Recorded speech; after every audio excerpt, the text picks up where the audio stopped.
Ladies and gentlemen, good day and welcome to Kilitch Drugs India Limited Q4 FY24 results conference call hosted by Kirin Advisors. As a reminder, all participant lines will be in the listen-only mode and there will be an opportunity for you to ask questions after the presentation concludes. Should you need assistance during the conference call, please signal an operator by pressing star then 0 on your touch-tone phone. Please note that this conference is being recorded. I now hand the conference over to Mr. Jainam Savna from Kirin Advisors. Thank you and over to you, sir. Thank you. On the behalf of the Kirin Advisors, I'm Mr. Jainam Savna. I welcome you all for the conference call of Kilitch Drugs India Limited. From the management side, we have Ms. Pushpa, Company Secretary of Kilitch Drugs India Limited. Pushpa ma'am, over to you. Thank you. Good morning, everyone. On behalf of Kilitch Drugs India Limited, I, Pushpa Neopane, Company Secretary and Investor Relation Team of the company, welcome you all to the fourth quarter and financial year 2023-24 investor earning call of the company. Today, we have with us Mr. Mukund Mehta, Managing Director, Mr. Vavin Mehta, Whole-Time Director, Mrs. Meera Mehta, Whole-Time Director, Mr. V.S. Rajan, Independent Director, Mr. Sunil Jain, Chief Financial Officer of the company, to provide highlights of the business and financial performance of the company and to take questions, if any. Some of them may be forward-looking in nature. For ease of discussion, we will look at standalone financials. The call recordings and call script will also be posted on the website of the company. We shall now begin with opening remarks by Mr. Mukund Mehta, Managing Director of the company, followed by financial overview by Mr. Sunil Jain, Chief Financial Officer, and thereafter we will have the forum open for question and answer session. You are requested to ask not more than 2 questions in the initial round, and if you have more questions, you are requested to rejoin the queue. If any questions remain unanswered during this call, you are kindly requested to write them out and we shall reply them. Now, I request and hand over the call to Mr. Mukund Mehta, Managing Director of the company, for opening remarks. Thank you. Sir, over to you. Thank you, Pushpa. Ladies and gentlemen, a very warm welcome. Good morning to each and every one of you. It gives a great pleasure to welcome you to the Kilitch Drugs India Limited earnings conference call for the fourth quarter and financial year ended on 31st March 2024. To begin with, let's have an overview of the operation of the company. The company is engaged in operation ranging from manufacturing to marketing a host of formulation in all dosage forms, that is, solid, liquid and parenteral. With more than 3 decades of successful pharmaceutical solutions with an extensive presence in Africa, Asia, CIS and Latin America, with a favorable outlook for the pharmaceutical industry and robust product portfolio of the company is well positioned to benefit from the upcoming trends. Our product range encompasses OSD, parenteral, nasal product, ophthalmic product, nutritional product, medical device and cosmetics. Our international business strategy has yielded new product approval and registration across new markets that includes French West Africa, Philippines, etc. With a strong product portfolio, we are well positioned to leverage our existing customer and market and targeting a new market opportunity. As we are well aware, we are setting up a new greenfield pharmaceutical project at Khopoli, Maharashtra, India, a facility to produce oral tablet having capacity of approx 260 million per year, liquid injectable vials with a capacity of 31 million per year, liquid injectable ampoule approx 47 million per year, ophthalmic drops having capacity approx 21.4 million per year, and nasal drops with capacity of approx 21.4 million per year. This product aims for development and manufacturing of various pharmaceutical product dosage to meet the requirement of WHO, that is World Health Organization, EU standard guideline, US FDA, GMP, and other regulatory requirements. By expanding our own manufacturing capabilities, we aim to ensure the production of high-quality products, establish a robust supply chain, reducing our dependence on outsourcing and increase in revenue. This move will enable us to make a greater impact in both domestic as well as international markets. The commencement of now on the Ethiopia facility. The commencement of successful operation of Ethiopia facility, cephalosporin facility in Ethiopia, which is the largest cephalosporin facility in East Africa, led to a positive growth in private market. The government supply tender of USD 9.13 million awarded to us in Ethiopia is another notable achievement of this quarter. These orders are most likely to continue and grow in coming years. Our manufacturing plant in Mumbai is well equipped with a dedicated dry powder section, ophthalmic products, as well as capacity to produce small volume liquid parenteral vials in ampoule and vials. With the increase in demand for 2024-25, we have doubled our manufacturing capacity of ophthalmic products in Mumbai plant. We also acknowledge a very high retention rate of our customers. To name few, Intas, Mankind, Indeco Remedies are among our esteemed clients. Our dedicated efforts in product development, market penetration, robust supply chain, regulatory compliance, and corporate governance practice are driving our way ahead. We remain very committed to delivering innovative and high-quality solutions while enhancing value for our stakeholders. Thank you all for your continued support and confidence in Kilitch Drugs India Limited and for joining us in this journey towards growth. Now I hand over the call to Pushpa. Pushpa, please. Thank you, sir, for your significant remark on the operation of the company. Now let us move to financial progress made during Q4 2024 and FY 2024. I request and hand over the call to Mr. Sunil Jain, Chief Financial Officer of the company, for financial review. Thank you. So over to you.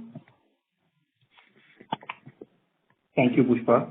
I am going to highlight the financial result for the quarter of financial year 23-24 versus quarter 4 of financial year 22-23. I will also going to highlight the financial result of 23-24 versus financial result of 22-23 of standalone and consolidated figures. We start with the standalone figures. The total operating revenue for quarter 4 of financial year 23-24 is 39.1 crores. Compared to quarter 4 of last year is 43.2 crore for financial year 22-23. The EBITDA for current quarter is 6.11 crore compared to quarter 4 of last year is 8.12 crores. The profit after tax for current quarter is 3.6 crore compared to quarter 4 of last year is 5.13 crores. Now I will highlight the standalone financial result financial year 23-24 versus FY 22-23. The total operating revenue for financial year 23-24 is 131.60 crore compared to 117.78 crore for financial year 22-23. The EBITDA for financial year 23-24 is rupees 26.551 crore compared to 21.77 crore for financial year 22-23. The profit after tax for current financial year 23-24 is rupees 17.57 crore compared to rupees 15.72 crore for financial year 22-23. Now I would like to highlight the consolidated figure for the quarter 4 24 and quarter 4 FY 23. The total operating revenue for quarter 4 of rupees 44.82 crore and last year quarter 4 revenue was 45.48 crores. EBITDA for current quarter for FY 23-24 is 7.55 crore, and last year quarter four EBITDA was 7.23 crores. PAT for current quarter four FY23-24 is 3.68 crore. Last year quarter four PAT was 2.90 crores. Now I will highlight the consolidated financial result for FY23-24 versus FY22-23. Total operating revenue for current year FY23-24 is 154.37 crore. Last year revenue was 139.60 crores. EBITDA for current year FY23-24 is 28.63 crore, and last year EBITDA was 20.48 crores. PAT for current financial year 23-24 is 13.58 crore, and last year PAT was 8.28 crores. Thank you. Thank you, sir. Now the floor is open for question and answer session. Thank you. Thank you very much. We will now begin the question and answer session. Anyone who wishes to ask a question may press star and one on the touchtone telephone.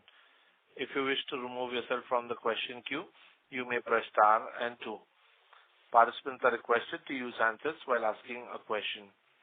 Ladies and gentlemen, we will wait for a moment while the question queue assembles.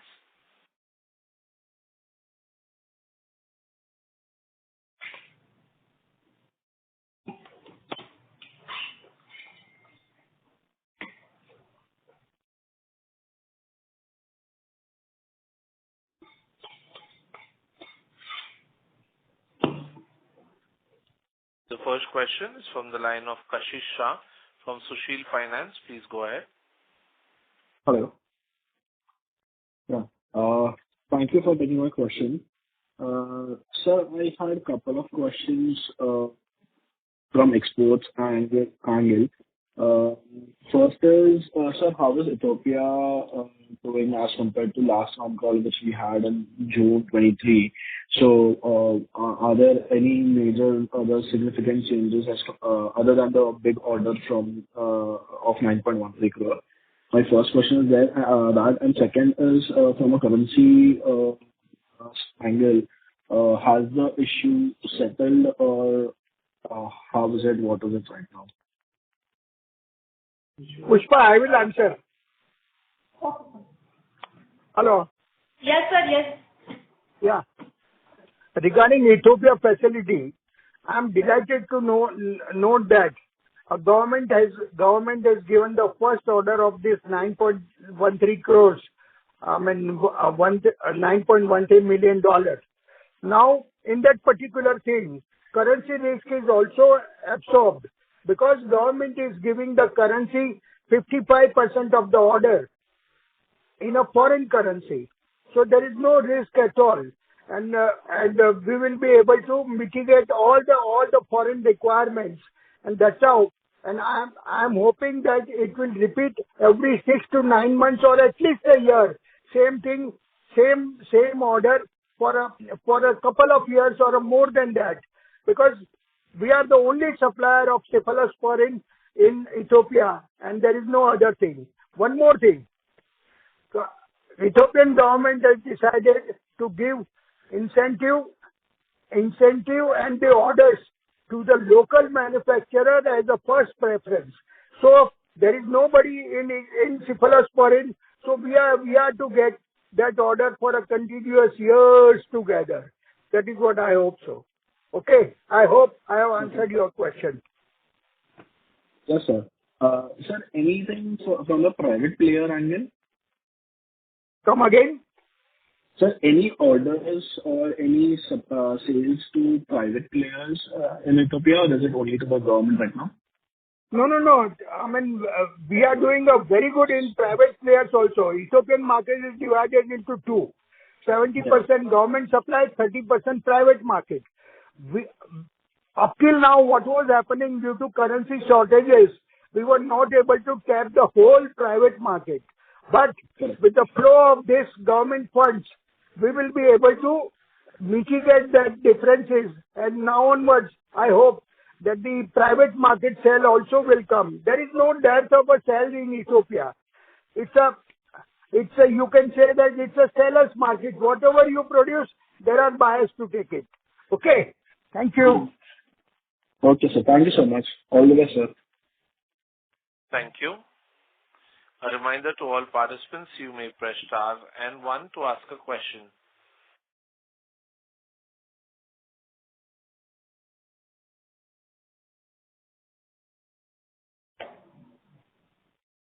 The next question is from the line of Chirag Jain from Yogya Capital. Please go ahead. Hi, sir. Thanks for the opportunity. And I am new to your company, so I had a bit of questions on the Ethiopian side only. So I wanted to understand what is the amount of CapEx we have done till date to get the facility started.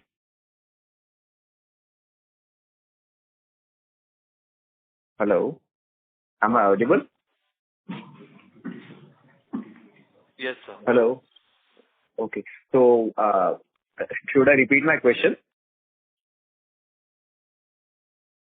Yes, please.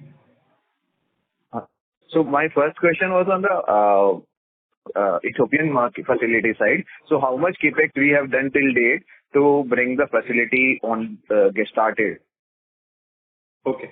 So we have done a CapEx of around 50 crore. This was done till 2021, and after that, not much CapEx involvement has been done because then the facility was put for production. Okay. So production has started in 2024 only. 21. 21. Okay. So due to currency issues. It started on 24th July 2021. Okay. So how has been the utilization rate over the years for the Ethiopian facility? Yeah. So over the years, we've been the capacity utilization was in the range of 5 to 7% on year-on-year basis. Okay. So how much are we targeting to reach in this fiscal year and the next upcoming years? So this fiscal year, with the new Ethiopian government tender that we have received, we'll be easily able to get to the capacity of around 60%.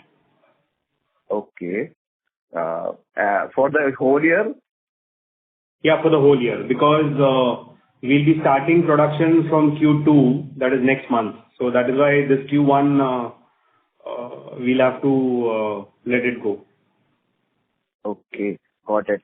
Sir, also I was trying to understand that we would be reaching 60% utilization rate, and the order size is only 9 crore.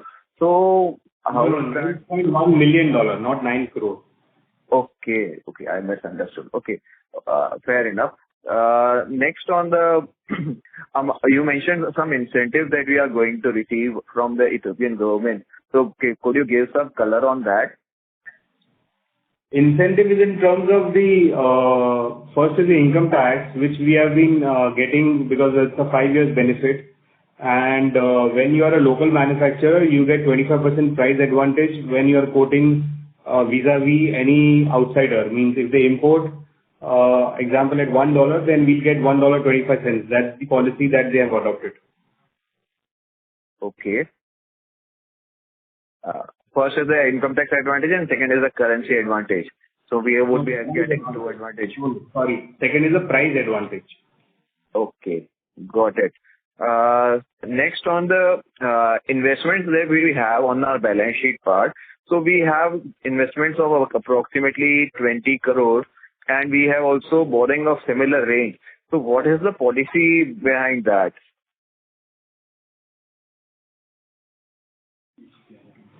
This is regarding which Ethiopia, or this is regarding consolidated balance sheet? We have a consolidated investment of approximately 20 crores on our balance sheet according to the recent Q4 FY24 results. Okay. And we have borrowings of approximately 30 crores. So why we have investment in hand? So what are we looking at? Perfect. So the 30 what you see, that is the working capital that we are utilizing in order to manage the Indian business. So it is showing up as investment. So how it is being utilized as working capital? You just check it up, but what we understand is that 30 is for the working capital that we are utilizing it. We'll just come back to you. on this. Okay. Next, on the increasing receivable days. So we have seen some increase in the receivable days. So what is the plan to reduce the cycle forward? So we had some challenges due to the political, since we are in the African market, you know, there is a political and situations going off and on and off. But then we have made some corrections and we have ensured that the risks are mitigated, and henceforth we plan to reduce, or we work only on the advanced basis, or where we are promoting our own products. That is what the conscious call is, so that we are able to ensure that the debtors is minimized. Got it. So what I understood was that we would be selling to private players on an advance payment basis only. Exactly. Got it. That's interesting part. Also on the revenue mix. So you mentioned that almost all of the revenue is currently coming from the Indian facility only. So what is the maximum revenue our Indian facility currently can reach, and what is the maximum revenue the Ethiopian facility can reach up to? So the Indian facility, in India, we have two kinds of operations. One is outsourcing and one is the production that we are doing from in-house. Got it. So I think so it'll be difficult to put number on outsourcing, because we are doing manufacturing at various locations.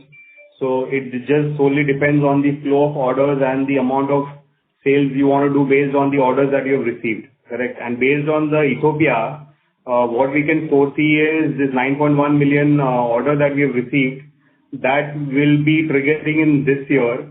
And hopefully, if we are able to run it more efficiently, then we can add some around 20 to 30% to that. Okay, understood. Next, on the what is the long-term outlook of the company in terms of growing the African business part and the Indian part? I didn't get you. So I'll just take a last question, because I think people are waiting. Okay. Okay, so last question before I get back in the queue. Okay, I will come back in the queue. Please. Thank you so much. Thank you. A reminder to all participants, you may press star and 1 to ask a question. The next question is from the line of Yashwanti from Cogent Finvest. Please go ahead. Yeah, thank you for the opportunity. Sorry, I joined a little late. I couldn't log in. So, can you please explain me what is the revenue contribution coming from overseas market, mainly from the Ethiopia, and what is the contribution we have done it in the domestic market? Could you come again, ma'am? Yeah, I just wanted to know how much domestic revenue we have recorded and what is the export revenue we have recorded for FY24. So it is 60-40. So it's 60% is domestic and 40% is exports. Okay, so with our focus... Okay, sorry, ma'am. Sorry, it is 60% exports and 40% domestic. Okay. And with our emphasis on the Ethiopian market, what development we have seen in FY24? Sorry, can you come again? What is our development in the Ethiopian market for FY24? FY24. Development in the sense that we've been able to keep the facility live by managing the private orders, and we worked on the government tenders, whereby we have secured the government tender of $9.1 million US, which will be taking care, or which will be executing from Q2. Okay. So FY24 was completely for the private orders? Yes, ma'am. Okay. And how is the outlook for FY24 from the private player? Yes, ma'am. The outlook is good, because the point was we were not able to get forex allocation, but with the government tender that we are coming in, we'll be able to generate revenue, and we'll be turning EBITDA positive, by which we'll be resolving the issue of working capital, and by which we'll be able to serve the private market. you said that you will start producing for the government tenders from the Q2. So this first 6 months, there would be a stress on the working capital likely. Q2, Q3, can you come again? No, I'm saying that you said you will start working on this government tender from Q2 FY24. So first Right. 6 months would be a stress on the working capital because you're working, because your government tender will start yielding your revenue only from the Q3. Perfect. So, the stress was only on the Q1 because Q2, once we start producing and we deliver, within 7 days we receive the payment. Okay. Okay. So as soon as we produce, the payment cycle is very prompt, so then that, the bottleneck of the working capital will be taken care of from Q2 itself. Okay. So when you say that the stress on the working capital is getting eased, so what kind of a growth we can see for FY25? And out of that, how much will come from the domestic and how much will come from the export market? So this is regarding Ethiopia, correct, no? No, I'm asking overall FY25. You were saying that you are getting a good amount of funding so that your working capital pressure can be released. So with the amount of working capital you have to expand your business, how much growth we can see for FY24, 25? This is number one. And secondly, how much it will be contributed from the domestic market and how much it will be contributed from the export market? Perfect. So what we understand is the growth will be around 25 to 30% on year, and we'll be maintaining almost the same ratio of 60 to 65% for exports and 30 to 40% for local market, domestic. Okay. So have you added any new client in the domestic market? Yeah, we've added few clients. Would it be possible for you to name in this forum? I can share the list with you once we are done with it. Okay. The second is, sir, on the vertical wise, can you explain what is the contribution to the revenue? As we have 3-4 verticals. One is the formulation. We have also the effervescent tablet and all. We also have the cosmetic, the herbal product. So how is the contribution to the revenue from that? So ma'am, almost 90% you can say is coming from pharmaceuticals. It's just that the clients and whom we are associated, they ask some of the other products. So you can 90 to 95% comes from the pharmaceutical products, which is our core and main forte, So I'll take your last question, ma'am, because someone is waiting on the queue then. Yeah. So actually, just wanted to know only two questions. One is any product pipeline for the current year, and secondly, for the FY24, would be reported the EBITDA margin of around 18%. So what is your outlook on the EBITDA margin? What was the first question? Sorry. No, any product and product development in the pipeline which is expected to be launched in the current year. This is one. And the second is on the EBITDA margin, whether you will able to maintain or improve from the 18% which is reported in FY24. So we are continuously developing new products for the export market because we are opening up marketing avenues in Kenya. So we require some new products, so we are doing that. And we'll be almost maintaining or improving the EBITDA margin of 18 to 22% around, between 18 and 22%. 18 to 20. I think Yeah, the thank new you. product you said that Kenya, it will be launched in FY25? Yes, ma'am. Okay. Thank you, sir. I'll come back in. Pleasure. Thank you. Thank you. Ladies and gentlemen, a reminder to all participants, you may press star and 1 to ask a question. The next question is from the line of Kashish Shah from Sushil Finance. Please go ahead. Hello. So just a follow-up question. I believe the company had a target of reaching a revenue of 500 crores. So just wanted to know, are we on track, and when are we expected to reach that kind of top line? And second question is on the asset side. Any plans to monetize the asset, and what is the approximate valuation of the asset? That's it. Okay. So the first question of 500, we are on the way, and we are hopeful that with the Ethiopia orders coming in and the new facility going upstream in 2025, we expect to achieve the same by 2027.